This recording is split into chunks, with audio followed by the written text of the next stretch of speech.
12ஆம் அதிகாரம் யாவரும் சேர்ந்து நாம் படிப்போமாக. 9ஆம் வசனம். ராஜா சொன்னதை அவர்கள் கேட்டு போகையில் இதோ அவர்கள் கிழக்கிலே கண்ட நட்சத்திரம் பிள்ளை இருந்த ஸ்தலத்தின் மேல் நிற்கும் வரைக்கும் அவர்களுக்கு முன் சென்றது.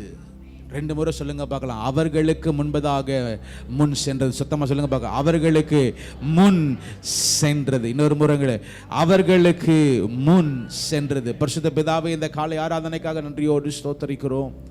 எங்களோடு கர்த்தர் நீர் பேசுங்க.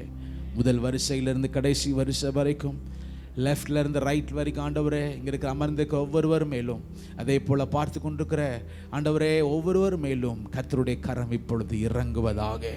உடைய வார்த்தை ஒன்றே எங்கள் ஆத்மாவையும் எங்களுடைய ஆவியையும் எங்களுடைய சரீரத்திற்கும் பலனாயிருந்து நடத்துகிறது. நடத்துங்க. இயேசுவின் நாமத்தில் ஜெபிக்கிறோம் நல்ல பிதாவே, ஆமென். ஞாபகமாக தேவ சமூகத்தில் ஆண்டவருடைய பிறப்பு, நம்ம ஆண்டவராக இயேசு கிறிஸ்துவின் பிறப்பு நம்ம ஒவ்வொருவருக்கும் ஒரு மிகப்பெரிய சந்தோஷத்தை அது கொடுக்கிறது.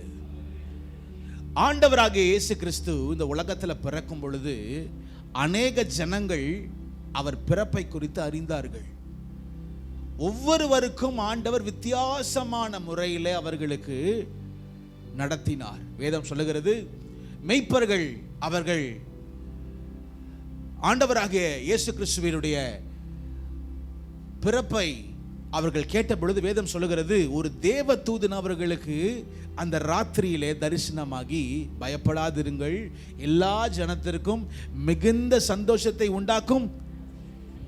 நல்ல சத்தமா சொல்லுங்க பார்க்கலாம். நற்செய்தியை உங்களுக்கு அறிவிக்கிறேன் என்று படிப்பறிவு இல்லாத ஒரு கூட்டத்தார் ராத்திரி நேரத்தில் அவர்கள் ஊருக்கு வெளியே ஆடுகளை மேய்த்து கொண்டிருக்கிறவர்களுக்கு வேதம் சொல்லுகிறது, இதுவரைக்கும் பார்க்காத ஒரு பரலோகத்தின் சந்திப்பை அவர்கள் சந்தித்தார்கள். ஒரு ஆமென் சொல்லுங்க பார்க்கலாம். நல்ல கையை உயர்த்துங்க பார்க்கலாம். ஆண்டவரே, இதுவரைக்கும் ஆண்டவரே நாம் பார்க்காத ஒரு பரலோக சந்திப்பு. நல்ல கையை உயர்த்தி சொல்லுங்க, ஆண்டவரே இந்த காலை ஆராதனையில் எனக்கு இந்த நாட்களில் நடப்பதாக, எனக்கு இந்த காலை வேளை நடப்பதாக. இயேசுவின் நாமத்தினால எல்லாராலையும் ஒதுக்கப்பட்டு வெறுக்கப்பட்டு தனிமையாக்கப்பட்டு இரவு பகலாகவும் பகல் இரவாகவும் ஆண்டவரே அப்பா வேலை செய்து கொண்டிருக்க அநேகர் உண்டு. இந்த காலை வேளையில் ஆண்டவரே மெய்ப்பர்களுக்கு பரலோகத்திலிருந்து ஒரு தேவதூதன் வந்து பயப்படாதிருங்கள் என்று சொன்ன வார்த்தை கிணங்க ஆண்டவரே இந்த பிள்ளைகளுக்கு என் ஆண்டவர் பரலோகத்தின் சந்திப்பு நடப்பதாக. ஆமென். வேதம் சொல்லுகிறது, மெய்ப்பர்களுக்கு தேவதூதன் வந்து அவர்களை சந்தித்தான். ஆனால் ஒரு பக்கம் அப்படி இருக்க, ஆண்டவராக இயேசு கிறிஸ்து பிறந்து ஒரு சில நாட்கள் ஆனது. அவரை பிரதிஷ்டை செய்யும்படியாய் யோசேப்பும் மரியாளும் அவர்கள் தேவ ஆலயத்திற்கு வருகிறார்கள். அப்பொழுது வேதம் சொல்லுகிறது, ஒரு மனுஷன் இருந்தானாம். அவனுடைய பெயர் சிமியோன். இந்த மனுஷன் நீதியுள்ள தேவ மனுஷன், அது மாத்திரமில்ல ஒரு தேவ பக்தி உள்ள ஒரு மனுஷன் சொல்லப்பட்டிருக்கிறது. இப்படிப்பட்ட ஒரு மனுஷன் ஒரு நாள் 2ஆம் அதிகாரத்தில் எப்படியே எழுதியிருக்கிறது, அவர் கர்த்தருடைய ஆலயத்திற்கு தற்செயலாய் வந்தார். தேவனுடைய ஆவியினாலே ஏவப்பட்டு அவர் வந்தார். வந்த பொழுது அதுவரைக்கும் கண்டிராத ஒரு காட்சியை காண்கிறார். என்ன காட்சியை காண்கிறார்? அது வரைக்கும் எத்தனையோ ஒரு ஆலயத்திற்கு வந்திருக்கிறார். ஆனால் அந்த நேரம் வந்த பொழுதுதான் மரியாளும் யோசேப்பும் தன் குமாரனாகிய இயேசு கிறிஸ்துவை கொண்டு வந்த பொழுது அதை சிமியோன் பார்த்து ஆண்டவர் சொல்லுகிறார், இதே தேவகுமாரன். ஒரு ஆமென் சொல்லுங்க பார்க்கலாம். அதமா சொல்லுங்க பார்க்கலாம். சிமியோனுக்கு அப்படி இருந்தது. அதே தேவாலயத்தில் இன்னொரு பெண்மணி இருந்தார்கள், 84 வயதுள்ள பெண்மணி. முதலாவது அந்த அம்மா யாரு? ஒரு தீர்க்கதரிசி. அதம்மா சொல்லுங்க பார்க்கலாம். இங்க இருக்கிற அத்தனை பேருமே சரி, புருஷன் கைவிட்டாரு, அப்பா அம்மா கைவிட்டாங்க, என் மனைவி கைவிட்டா, என் பிள்ளைங்க கைவிட்டாங்க அப்படின்னு சொல்லி நீங்கள் உங்களையே ஒரு மாதிரி உங்கள் வாழ்க்கையை சித்தரித்து கொண்டு நீ இருளில் இருப்பதற்காக இந்த உலகத்தில் நீங்கள் இல்லை. பைபிளில் போட்டிருக்கு, இந்த அம்மா ஒரு விதவையாக இருந்தாலும் வேதம் சொல்லியிருக்கிறது இந்த அம்மா ஒரு தீர்க்கதரிசி. ஒரு ஆமென் சொல்லுங்க பார்க்கலாம். உங்களை விட்டு யார் விட்டுட்டு போனாலும் சரி, உங்களை யார் கைவிட்டாலும் சரி, உங்க தேவன் ஒருவர் உண்டு, அவர் உன்னை கைவிட மாட்டார். ஒரு ஆமீன் சொல்லுங்க பார்க்கலாம். அந்த அம்மா போட்டிருக்கு ஒரு தீர்க்கதரிசி. இரண்டாவது, தேவனுடைய ஆலயத்தை விட்டு விலகாமல் இருந்தாள். ஏன் அந்த அம்மா 84 வயசு ஏன் தேவனுடைய ஆலயத்தை விட்டு விலகாமல் இருந்தாள்? ஏன்? நீங்க போன வாரம் நான் பேசின, நீங்க அந்த மெசேஜ் கேட்கும்படி கேட்டுக்கொள்கிறேன். அருமையான வார்த்தை, அருமையான வார்த்தை. மூன்றாவது, அந்த அம்மா போட்டிருக்கு பைபிள்ல, இரவும் பகலும் 84 வயதுள்ள ஒரு அம்மா, இரவும் பகலும் அவர்கள் உபவாசத்திலும் ஜெபத்திலும் ஆராதனையிலும் தரித்திருந்தார்கள். 84 வயது. இந்த அம்மா சர்ச்சில் தான் இருக்கிறாங்க, யாருமே கிடையாது, சொந்தம் என்று சொல்லிக்கொள்ள ஒருவரும் இல்லை, பேசுவதற்கு ஒன்றும் இல்லை. ஆனால் இருந்த நேரத்தில் திடீரென்று யோசேப்பும் மரியாளும் வருகிறார்கள். இரட்சகரை அவள் பார்க்கிறாள். அவளுடைய பேரை பைபிள்ல எழுதியிருக்கு. ஒரு ஆமென் சொல்லுங்க பார்க்கலாம். இப்படியாக ஆண்டவருடைய வருகை ஒவ்வொருவருக்கும் வித்தியாசமாய் சொல்லப்பட்டது. ஆனால் வேதத்தில் ஒரு கூட்ட மக்கள் இருந்தார்கள். அவர்கள் வேதத்தை சொல்லப்பட்டிருக்கிறது, அவர்கள் ஞானிகளா இருந்தார்கள், சாஸ்திரிகளா இருந்தார்கள், படித்தவர்களா இருந்தார்கள், மேதைகளா இருந்தார்கள். இந்த சாஸ்திரிகள், இவர்களுக்கு ஆண்டவர் வித்தியாசமாய் அவர்களுக்கு காட்சி அளிக்கிறார். இவர்களுக்கு வித்தியாசமாய் ஆண்டவருடைய வருகை பற்றி தேவன் பேசுகிறார். ஆகவே தான் எபிரேயர் எழுதப்பட்டிருக்கிறது, காண்டவர் நம்முடைய ஆண்டவராகிய கர்த்தர் அவர் பூர்வ காலத்திலே பங்கு பங்காக விதை வகை வகையாக தேவன் நம்மோடு அநேக நபர்களோடு அவர் பேசி இந்த கடைசி நாட்களிலே குமாரனாகிய இயேசுவோடு அவர் இயேசுவின் நிமித்தம் அவர் மூலமாய் அவர் நமக்கு அநேக காரியங்களை பேசிக்கொண்டு வருகிறார். ஒரு ஆமென் சொல்லுங்க பார்க்கலாம். இப்பொழுது அந்த சாஸ்திரிகள் அவர்கள் இருந்த நேரத்தில் அவர்களுக்கு ஆண்டவர் எப்படி வெளிப்படுத்தினார்னா ஒரு நட்சத்திரம். ஒரு ஆமென் சொல்லுங்க பார்க்கலாம். அதமா சொல்லுங்க பார்க்கலாம். மத்தேயு 2ஆம் அதிகாரம் 1ஆம் வசனத்தின் 2ஆம் வசனத்தை ஒரு படிக்கும்படி கேட்டுக்கொள்கிறேன். ஏரோது ராஜாவின் நாட்களிலே யூதேயாவிலுள்ள பெத்லகேமிலே இயேசு பிறந்தபோது கிழக்கிலிருந்து சாஸ்திரிகள் எருசலேமுக்கு வந்து, முதலாவது வார்த்தை கிழக்கிலிருந்து சாஸ்திரிகள் எருசலேமுக்கு வந்து. கிழக்கிலிருந்து சாஸ்திரிகள் எங்கே வந்தார்கள்? ஆனா அவங்க எங்க வந்திருக்கணும்? அதே வசனத்தை படிங்க. எங்க வந்திருக்கணும்? பெத்லகேமுக்கு வந்திருக்கணும். அட எங்க போயிட்டாங்க? 9ஆம் வசனத்தில் சொன்ன வார்த்தை, அந்த நட்சத்திரம் அவர்களுக்கு முன் சென்றது. சத்தமா சொல்லுங்க பாருங்க. அந்த நட்சத்திரம் அவர்களுக்கு முன் சென்றது. நமக்கு இந்த சாஸ்திரிகளுக்கு தேவன் நட்சத்திரத்தை காண்பித்து இந்த நட்சத்திரத்தை அவர்களுக்கு முன்பதாக அனுப்பி இந்த நட்சத்திரத்தை பார்த்து பின்பற்றுங்கள் என்று அவர்களை நடத்தினது ஒரு நட்சத்திரம். அதே நட்சத்திரமாக இயேசு கிறிஸ்து நம்மோட இருக்கும் பொழுது எந்த பக்கமும் நம்ம போக தேவையில்லை. வலதுபுற சாய்ந்தாலும் சரி, இடதுபுற சாய்ந்தாலும் சரி, அந்த நட்சத்திரம் நமக்கு முன்பதாக இருக்கும் என்றால் சரியாய் நம்மை நடத்தும். நம்புறவங்க ஒரு ஆமென் சொல்லுங்க பார்க்கலாம். அதமா சொல்லுங்க பார்க்கலாம். ஆமென். முதலாவது, நமக்கு முன் செல்லுகிற நட்சத்திரம். இன்னொரு முறை சொல்லுங்க, எந்த நட்சத்திரம்? நமக்கு முன் செல்லுகிற நட்சத்திரம் நமக்கு என்ன செய்யும் என்றால், முதலாம் வசனம் சொல்லப்பட்டிருக்கிறது, கிழக்கிலிருந்து சாஸ்திரிகள் எங்கே வந்தார்கள்? எங்க வந்தாங்க? எருசலேமுக்கு. எவ்வளவு தூரம்?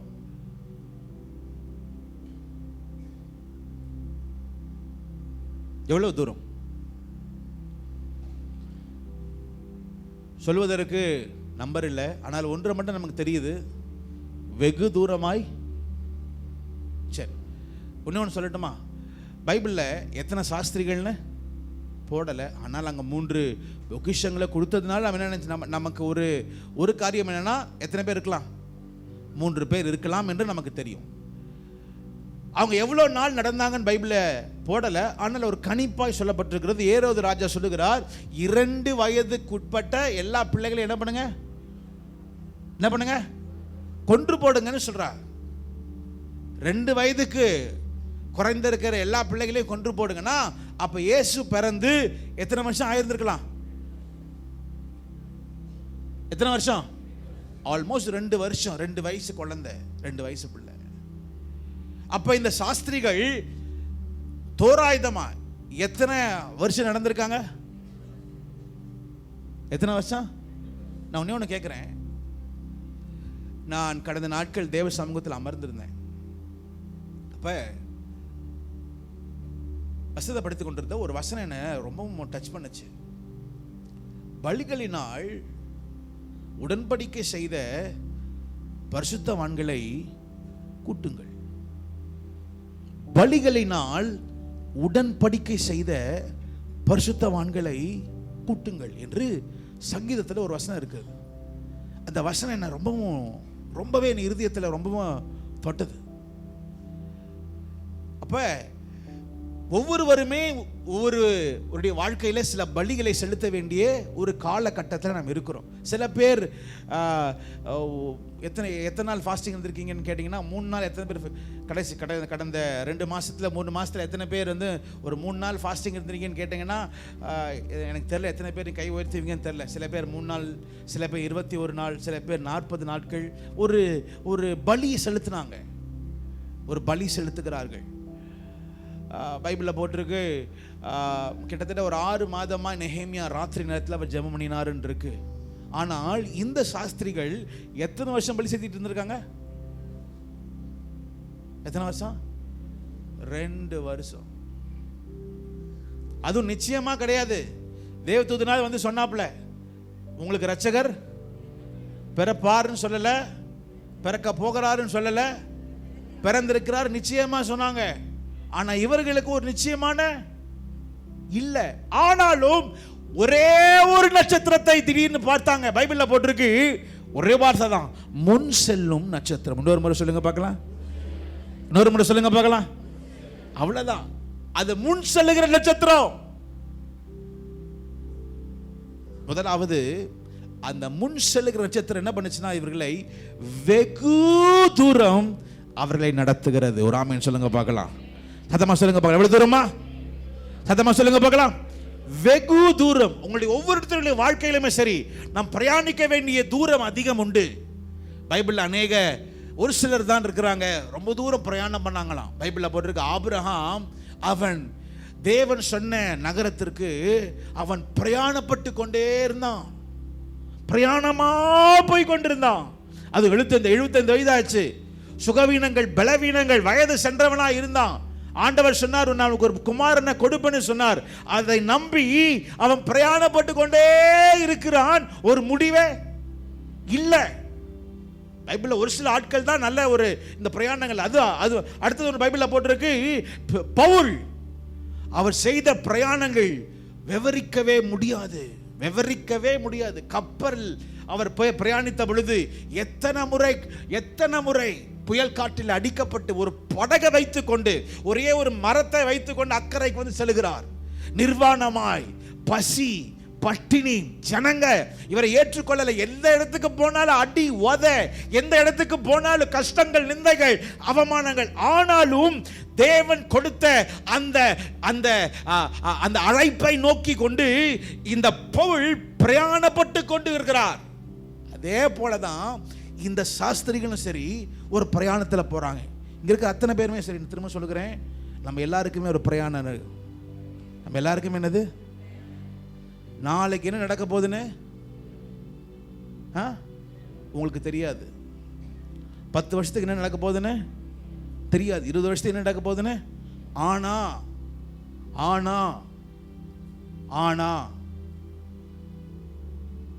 30 வருஷத்துக்கு அப்புறம் நடக்க போகுது, 40 வருஷத்துக்கு என்ன நடக்க போகுதுன்னு கர்த்தர் உங்களுக்கு சொல்லிடுவார்.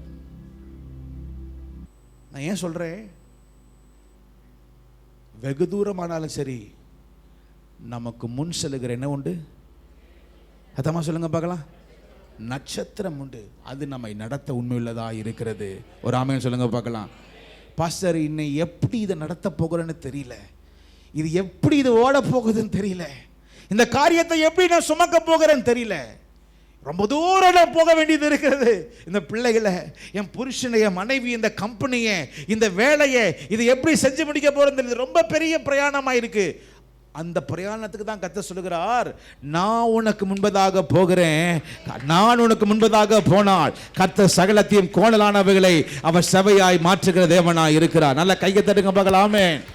சத்தமா சொல்லுங்க பார்க்கலாம் ஆமென். சத்தமா சொல்லுங்க பார்க்கலாம் ஆமென். முதலாவது, கர்த்தர் உனக்கு அந்த நட்சத்திரம் உனக்கு முன் சென்றால் நீ வெகு தூரம் பிரயாணிப்பாய், களைப்படைய மாட்டாய். நான் ஸ்கூலில் படிக்கும் பொழுது இந்த 100 மீட்டர்ஸ் தான் எனக்கு ரொம்ப பிடிக்கும். அதான் நான் ஓடுவேன். அப்புறம் தான் தெரிஞ்சு வாழ்க்கையில் 100 மீட்டர்ஸ் கிடையாது, மேரத்தான் தான் வாழ்க்கையில் ஓட்டம். என்னதான் இருந்தாலும் சரி, மூச்சை பிடிச்சிக்கிட்டு என்ன பண்ணணும்?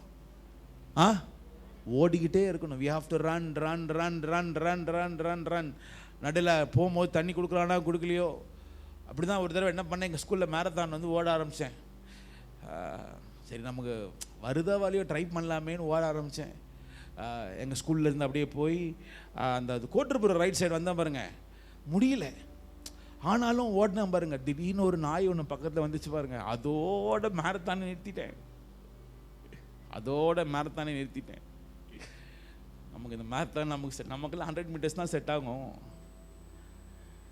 அப்படின்னு காலங்கள் இருந்தது. ஆனால் இப்பொழுது தெரிகிறது இல்லை, நம்ம ஓட வேண்டிய பாதை வெகு தூரம் இருக்கிறது. ஆமென் சொல்லுங்க பார்க்கலாம்.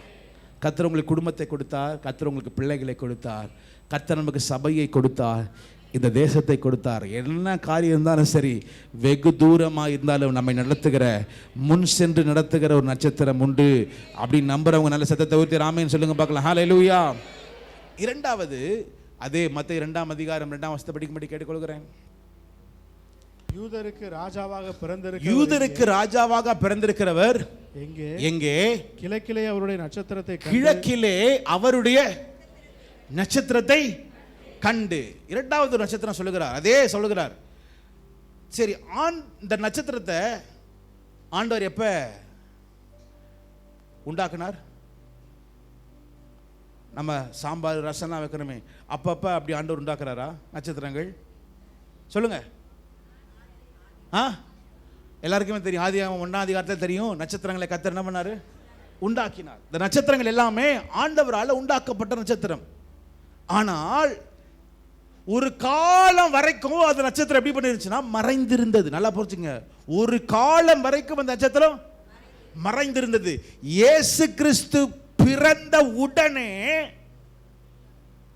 ஒரு நட்சத்திரம் மாத்திரம் இவர்களுக்கு பிரகாசமாய் வந்து நிற்கிறது. ஒரு ஆமென் சொல்லுங்க பார்க்கலாம். சத்தமா சொல்லுங்க பார்க்கலாம். ஆமென். நான் நம்புகிறேன், நான் விசுவாசிக்கிறேன், இது கர்த்தர் நமக்கு கொடுத்த காலமாக இருக்கிறது. இதுவரைக்கும் மறைந்திருந்த காரியங்களை கர்த்தர் எல்லாவற்றையும் மாற்றி ஒரு பிரகாசமுள்ள ஒரு வழித்தளத்தில் கர்த்தர் உன்னை கொண்டு வந்து சேர்ப்பதற்கான நேரம் அது வந்துவிட்டது. A time for you to move forward. The time of being dark in darkness. நீயோ இருளில இருந்த நாட்கள் எல்லாம் மறைந்து, அந்த நட்சத்திரம் இருக்குது. அத்தனை நாட்கள் அது அங்கேதான் இருந்துச்சு. ஆனா அந்த நாள் இயேசு கிறிஸ்து பிறந்த உடனே அந்த நட்சத்திரம் என்ன ஆச்சா? அது வரைக்கும் அது மறைந்திருந்தது. பிறந்த உடனே அந்த நட்சத்திரம் எப்படியாச்சு? அது என்ன பிரகாசமோ, பார்ப்பதற்கு அது வித்தியாசமா இருந்துச்சு, ஆனால் நமக்கு தெரியல. ஆனால் ஒரு நட்சத்திரம் மாத்திரம் அது வித்தியாசமா இருக்கிறது. நம்பர் 1, நான் சொன்னேன், வெகு தூரம் உங்களை பிரயாணிக்க வைப்பது அந்த நட்சத்திரம். இரண்டாவது, உங்களை வித்தியாசமானவனாய் மாற்றுகிறது அந்த உங்களுக்கு முன்பதாக செல்கிற அந்த நட்சத்திரம். ஒரு ஆமென் சொல்லுங்க பார்க்கலாம். இருக்கிற அத்தனை பேருமே போன வாரம் ஒரு டாக்குமெண்ட்ல சைன் பண்ண வேண்டியது இருந்தது. அவங்க சைன் போட சொன்னாங்க. ஆனால் பக்கத்திலேயே வந்து தம் பிரிண்ட்னு இருந்துச்சு. இந்த தம் பிரிண்ட்டுக்காக நான் கை வச்சு போட சொன்னேன். நான் கேட்டேன், சரி இந்த தம் பிரிண்ட் சொல்கிறீங்களே, இது மாறாதான்னு கேட்டேன். அதான் சொன்ன வார்த்தை, சார் உலகத்தில் இருக்கிற யாராக இருந்தாலும் சரி, இந்த தம் பிரிண்ட் மட்டும் ஒவ்வொருத்தவங்களுக்கும் வித்தியாசமானது. வித்தியாசமானது. இந்த கையில் இருக்கிற இந்த ரேகைகள் இருக்கே, ஒவ்வொருவருக்கும் வித்தியாசமானது. அப்போதான் நான் புரிஞ்சுக்கிட்டேன், நான் உன்னை என் உள்ளங்கைகளிலே நான் வரைந்திருக்கிறதுக்கு காரணம் ஏன்னா நீங்களும் நானும் கர்த்தருடைய பார்வையில் விசேஷித்தமானவர்கள், வித்தியாசமானவர்கள். நம்புறவங்க நல்ல கையை தட்டுங்க இந்த காலை வேளையில். ஹல்லேலூயா, ஹல்லேலூயா. உன்னை போல இந்த உலகத்தில் யாருமே இல்லை. உன்னை போல ஒருவர் இருந்ததும் இல்லை, இனி வரப்போகிறதும் இல்லை. ஒவ்வொருவருக்கும் ஒரு தீர்மானம், ஒவ்வொருவருக்கும் நான் போக வேண்டிய ஒரு பிரயாணம் உண்டு. ஆனால் அந்த பிரயாணத்தில் நாம் செய்து முடிக்க வேண்டிய சில காரியங்கள் உண்டு. சில காரியங்கள் உண்டு. வித்தியாசமாய் நடத்துகிற வழி ஒன்று உண்டு. எல்லாரையும் ஒரே பாதையில் தான் ஆண்டவர் நடத்தலையே. வேதம் சொல்லுகிறது, இஸ்ரவேல் ஜனங்களை கர்த்தர் எந்த வழியில் நடத்தினார் தெரியுமா? நல்ல வழியில் நடத்தல. எந்த வழியில் நடத்தினார்? எந்த வழியில? வனாந்திரத்தின் வழியை நடத்தினார். ஆண்டவர் நம்மை நடத்துகிற வழிகள் வித்தியாசமானவைகள். உடனே மறந்துடக்கூடாது, எப்பேற்பட்ட வித்தியாசமான பாதையில் கர்த்தர் நம்ம நடத்தினாலும் ஒவ்வொருவரும் தனிப்பட்ட நபராய் தான் போகணும். எப்படிப்பட்ட நபரா? இன்னொரு முறை சொல்லுங்க பார்க்கலாம். ஒரு தனிப்பட்ட எனக்கென்று, எனக்கு அடிக்கடி நான் சொல்லுகிற வசனம் கொண்டு என்ன தெரியுமா? எனக்குரியதை நிறைவேற்றி முடிப்பவர் நீரே. கையை ஓதி சொல்லுங்க பார்க்கலாம். எனக்குரியதை, இன்னொரு முறை சொல்லுங்க பார்க்கலாம். நம்ம எல்லாருக்குமே ஒரு வித்தியாசமான பாதை இருக்கு, எல்லாருக்குமே. ஆகவே தான் அந்த நட்சத்திரம் அவர்களுக்கு வித்தியாசமாக இருந்தது. ஒரு ஆமென் சொல்லுங்க பார்க்கலாம். வருஷத்தின் கடைசியில் வந்துவிட்டோம். 9ஆம் வசனத்தை படிக்கும்படி கேட்கிறேன். 9ஆம் வசனம், லாஸ்ட் ஸ்கிரிப்சர் verse 9. ராஜா சொன்னதை அவர்கள் கேட்டு போகையில், ராஜா சொன்னதை அவர்கள் கேட்டு போகையில், இதோ அவர்கள் கிழக்கிலே கண்ட நட்சத்திரம் பிள்ளை இருந்த ஸ்தலத்திற்கு மேல் வந்து நிற்கும் வரைக்கும் அவர்களுக்கு முன் சென்றது. அவர்களுக்கு முன் சென்றது. திடீரென்று நம்ம பார்க்கிறோம், இந்த நட்சத்திரம் என்ன ஆச்சு இருக்குது. ஆனா இவங்க எங்க போயிட்டாங்க? நட்சத்திரத்தை பார்க்கல. எங்க போயிட்டாங்க? எங்க போயிட்டாங்க? அரண்மனைக்கு போயிட்டாங்க. இந்த வருஷத்தின் கடைசி நாட்களுக்கு வந்துட்டோம். எத்தனை பேர் நட்சத்திரத்தை பார்த்துட்டு இருக்கிறீங்களோ தெரியல, எத்தனை பேர் அரண்மனையை பார்த்துட்டு இருக்கிறீங்களோ தெரியல, எத்தனை பேர் ஏரோதை பார்த்துட்டு இருக்கிறீங்களோ தெரியல, எத்தனை பேர் நாட்டில் நடக்கிற காரியங்களை பார்த்துட்டு இருக்கிறீங்களோ தெரியல. கர்த்தர் மட்டும் சொன்ன காரியம் ஒரே ஒரு காரியம், நீ எதை பார்த்துட்டு? நட்சத்திரத்தை பார்த்துக்கிட்டு. இந்த வருஷத்தின் கடைசியில் வந்துட்டோம். உங்கள் ஜப வாழ்க்கை எப்படி இருக்குன்னு எனக்கு தெரியல, துதிக்கிற வாழ்க்கை எப்படி இருக்குன்னு தெரியல, கர்த்தருக்காக நீங்கள் படுகிற பிரயாசங்கள் எனக்கு தெரியல, எத்தனை பேர் ஆண்டவருக்கு ஊழியம் செய்கிறீங்களோ எனக்கு தெரியல. இன்னும் 2-3 வாரங்கள் இருக்கிறது. எதையெல்லாம் சரி செய்யணுமோ நீங்கள் சரி செஞ்சிருங்க. காரணம், அந்த நட்சத்திரம் இன்னும் உங்களுக்காய் காத்து கொண்டிருக்கிறது. 2024 புதிய வருஷத்துக்குள்ள போவதற்கு முன்பதாக உங்களை நீங்கள் ஆயத்தப்படுத்திக் கொள்ளுங்கள். என்ன ஒரு அருமையான ஒரு காரியம்னா, இவங்க வழி மாறினாலும் அந்த நட்சத்திரம். இன்னைக்கு காலையில் சொல்லுகிறேன், எந்த இடத்துல யாரா இருந்தாலும் சரி, வருஷத்தின் கடைசியில் உனக்கு கர்த்தர் உன் பட்சமா இல்லை. எனக்கு ஆண்டவர் எனக்கு விரோதமா இருக்கிறார், எனக்கு நன்மை நடக்கல, எனக்கு தீமை நடந்து கொண்டிருக்கிறது, எல்லாமே என் வாழ்க்கையில கடினமாய் போய் கொண்டிருக்கிறது, என் பட்சத்துல எதுவுமே இல்லை என்று நீ ஓடிக்கொண்டு கர்த்தருக்கு விலகி நீ ஓடிக்கொண்டிருக்கலாம். இருப்பினும் உனக்காக ஒரு நட்சத்திரம் காத்து கொண்டிருக்கிறது. அந்த நட்சத்திரம் மட்டும் விட்டுறாத. ஏன் தெரியுமா? அந்த நட்சத்திரம் ஒன்றுதான் உன்னை பரலோகத்திற்கு கொண்டு செல்லும். நேரம் வரும் பொழுது அந்த நட்சத்திரம் உன்னை கனப்படுத்தும். நான் சொல்ல முடியும். என் ஆண்டவர் எனக்கு செய்த காரியம், அந்த நட்சத்திரம் எனக்காக காத்திருந்தது.